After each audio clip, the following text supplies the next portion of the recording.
Live here now in the post-game show alongside Eric Elger, Coach Steve Djurickovic. Steve, it's hard to say, but it's a tough loss at the end.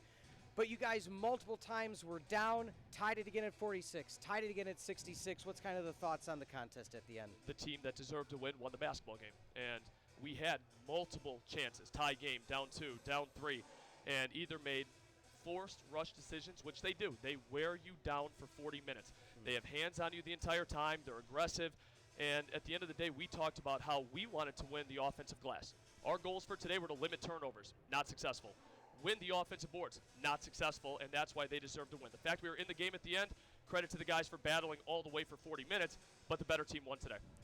Yeah, I was just going to say, I mean, you tightened it up a little in the second half after you had 11 turnovers in the first, and it really felt like those 4 turnovers really early were kind of, dictated what North Park was trying to do, and, he cleaned up in the second half. But what really makes them so tough? You said it's the depth.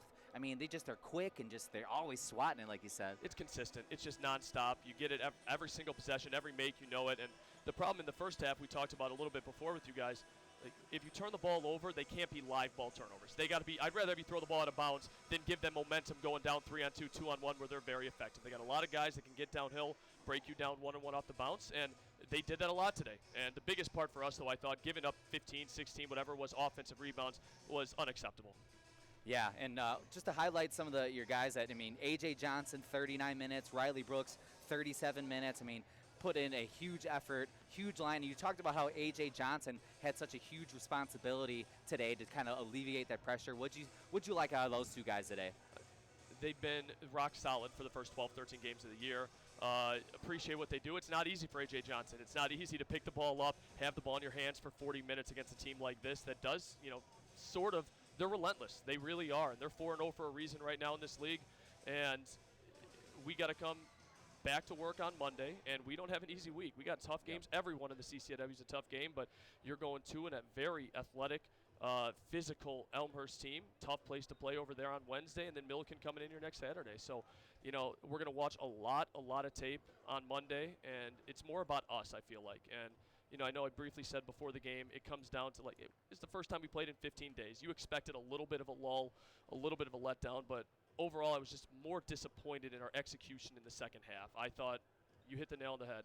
Those moments where I feel like we could have taken advantage, gotten the 2-point lead, gotten the 3-point lead, I feel like we didn't even give ourselves a chance. We didn't even get a shot up. We turned the ball over, allowing them to get out into transition. And, the one that really stood out to me, I think it was a 3-point game. We had the ball, we turned it, and all of a sudden it's an 8-point game just like that. Now you got to claw back for the last 7 minutes of the game.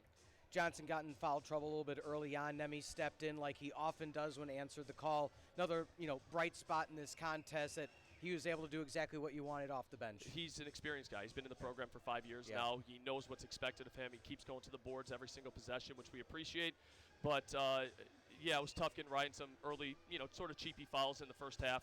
But we just got to be smarter. We got to make better decisions that way to keep him on the floor a little bit more. And Griffin also had 2 fouls pretty quick early on in the game. And, it's more so on us. I really do think that, give them credit. I thought they deserved to win 100%. Yeah. But, our focus and, we wanted to be the more disciplined team against a chaotic style, and we did not accomplish that today.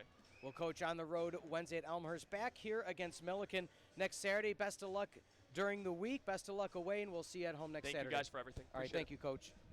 All right, that was, again, Coach Djurickovic. Eric, final thoughts on what Coach had to say. I mean, as honest as you could be, given the circumstances. Yeah, he cut to the point, or to the chase, and he said, we wanted to be better off on the offensive rebounds, and it really wasn't even close. It was 16-8 on the offensive rebound side, and the other thing he mentioned to me is take care of the ball at all times. Yeah. Ball security is going to be huge in this game, and again, another thing that they didn't quite check off when they had 18 turnovers, and you have to credit his team, though, and Coach Djurickovic saying they missed 2 of their major goals, and they lose by 1, really. Yeah. You think of a couple, they tighten up a few things there, and they can easily come out on top of this game, but I think that's a credit to the coaching and the players that even though they weren't able to kind of accomplish those goals, they still hung in there, and, they were there to the last second. That they were. All right, again, your final 69-68 close win for the visiting Vikings. Once again, for Eric Elger, I'm Peter Ferreri. Thank you for joining us.